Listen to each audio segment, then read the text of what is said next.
จากฟ้าที่เคยไกลเหลือแค่หยดน้ำค้างที่ปลายใบเย็นสบายทั่วกายชื่นช่ำทั่วใจแต่วันนี้สายฝนต้องลาแล้วลมหนาวพัดมาต้นใบไม้ไหวความชุ่มชื้นที่เคยมีก็จางหายต้องเตรียมใจรับลมหนาวที่พัดใกล้ใบไม้ร่วงหล่นเหมือนใจที่หวั่นไหวอยากจะเก็บความรู้สึกดีๆนี้เอาไว้อยากจะเก็บไออุ่นจากฝนไว้ในใจไม่ว่าจะหนาวเหน็บสักเท่าไรใจยังคิดถึงเธอจะอดทนรอสายฝนกลับมาอีกครั้งจะยืนต้นรับแสงตะวันที่ส่องมาจะใช้ชีวิตอยู่ท่ามกลางลมหนาวจะเก็บความคิ้วจีไว้ในใจจะเฝ้ารอวันที่ฝนกลับมาอีกคราลมหนาวพัดมาต้องใบไม้ไหวความชุ่มชื้นที่เคยมีก็จางหายพี่เตรียมใจต้องเตรียมใจรับลมหนาวที่พัดใกล้ใบไม้ร่วงหล่นเหมือนใจหวั่นไหวอยากจะเก็บความรู้สึกดีๆนี้เอาไว้อยากจะเก็บไออุ่นจากฝนไว้ในใจไม่ว่าจะหนาวเหน็บสักเท่าไรใจยังคิดถึงเธอจะอดทนรอสายฝนกลับมาอีกครั้ง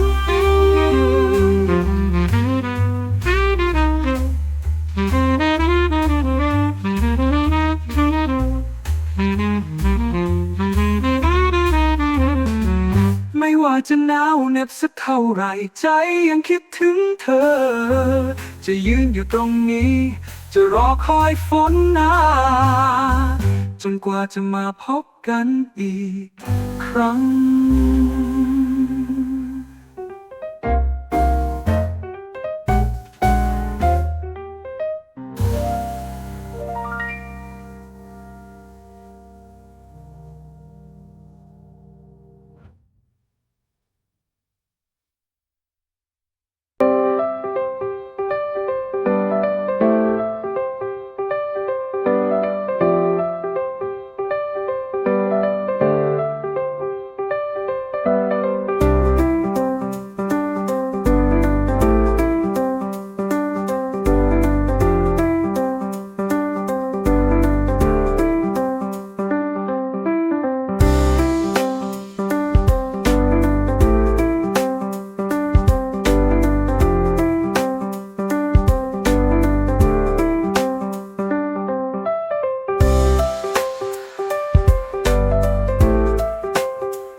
Puddles shimmer, catching light,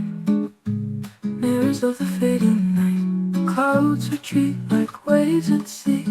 leaving quiet tranquility. Leaves still drip their teardrops slow, a farewell they seem to show. The earth exhales a heavy sigh underneath the open sky.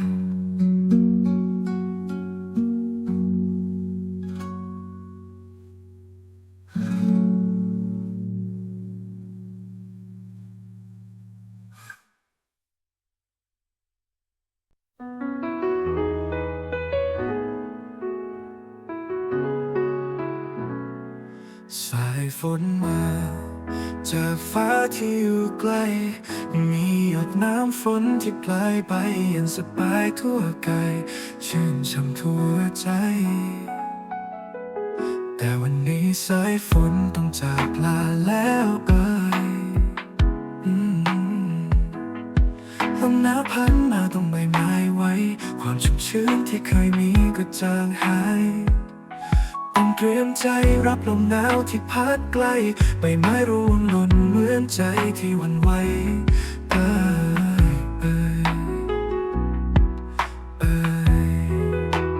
อยากจะเก็บความรู้สึกดีๆนี้เอาไว้อยากจะเก็บไออุ่นจากฝนไว้ในใจ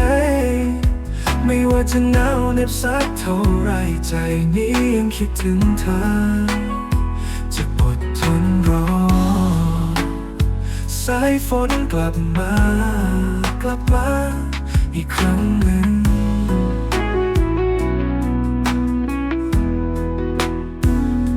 จะยืนต้นรับแสงตะวันที่ส่องมาจะใช้เวลาอยู่ท่ามกลางลมหนาว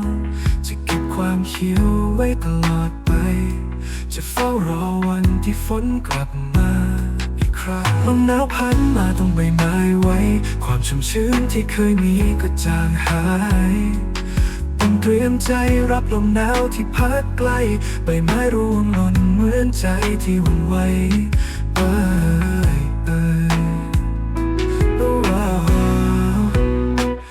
อยากจะเก็บความรู้สึกดีๆนี้เอาไว้อยากจะเก็บไออุ่นจากฝนไว้ในใจไม่ว่าจะหนาวเหน็บสักเท่าไรใจนี้ยังคิดถึงเธอจะอดทนรอสายฝนกลับมาอีกครั้งหนึ่ง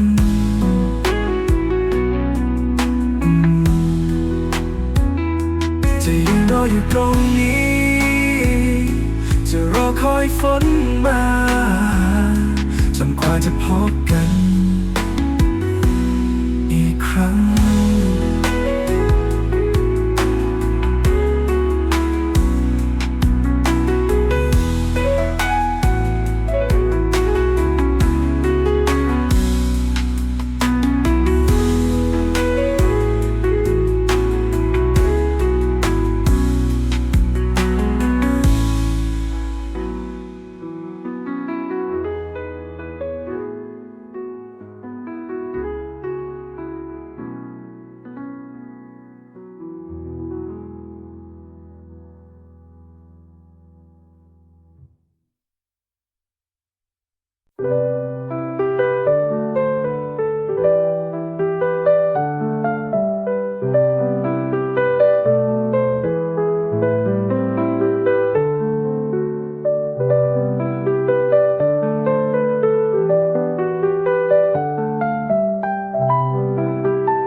you.